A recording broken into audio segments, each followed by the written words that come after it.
Chaos and Capital, Trump's executive orders and more. Welcome back to Chaos and Capital, your daily plunge into the world of finance, politics, and whatever Gerald, our Chief Mascot Officer, thinks is worth his limited attention span. First, let's celebrate a major milestone. We've got our first comment. And yesterday's video hit a whopping 5 views. Gerald's gills are glowing with pride.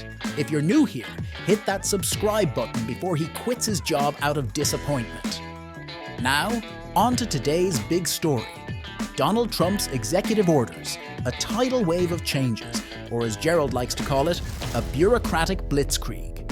On his first day back in office, Trump signed so many orders that even his pen needed a break. Let's dive in. First up, the federal workforce. Trump froze federal hiring, except for the military or jobs tied to immigration enforcement, national security, or public safety. If your role doesn't fit that list, well, Gerald suggests learning to code. He brought back Schedule F, a category of federal workers without the usual job protections. It's basically at-will employment for civil servants.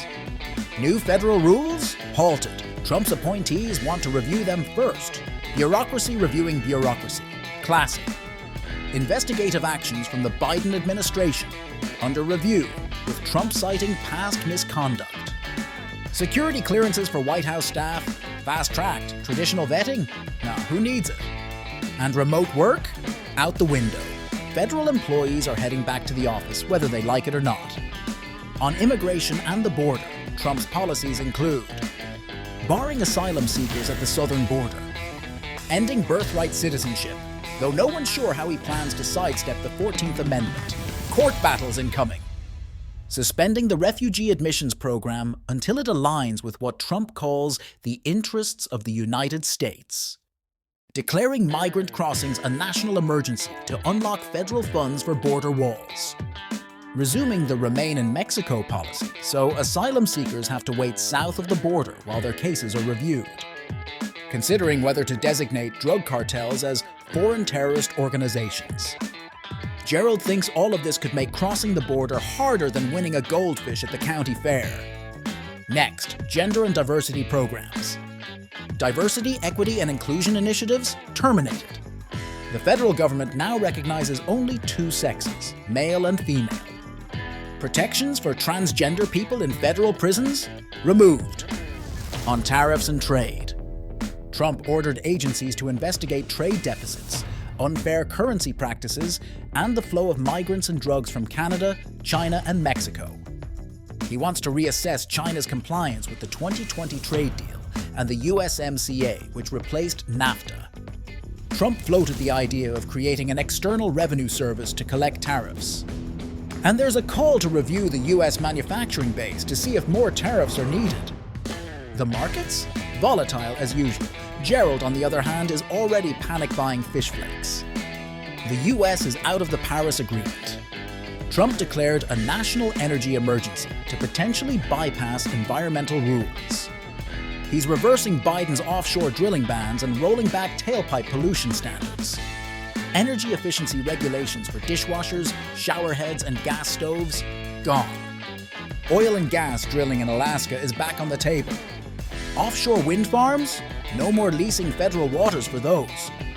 Environmental justice programs eliminated.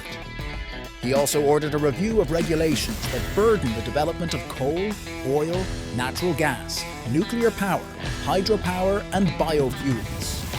It's like Trump looked at Gerald's tank and said, "Too clean, let's fix that."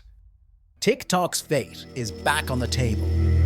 Trump wants a solution that protects national security while saving the platform for its 170 million users. The US is out of the World Health Organization. Mount Denali and the Gulf of Mexico are getting renamed. Suggestions, anyone?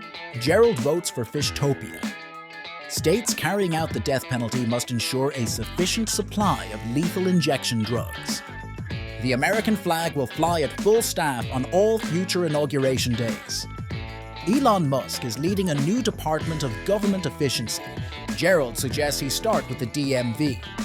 And finally, Trump revoked security clearances for 51 people linked to the Hunter Biden laptop letter. And now, onto today's other big stories. First up, tariffs are back. Trump announced a 25% tariff on imports from Canada and Mexico starting February 1st. Analysts are shocked it's not China getting the hammer this time. The markets?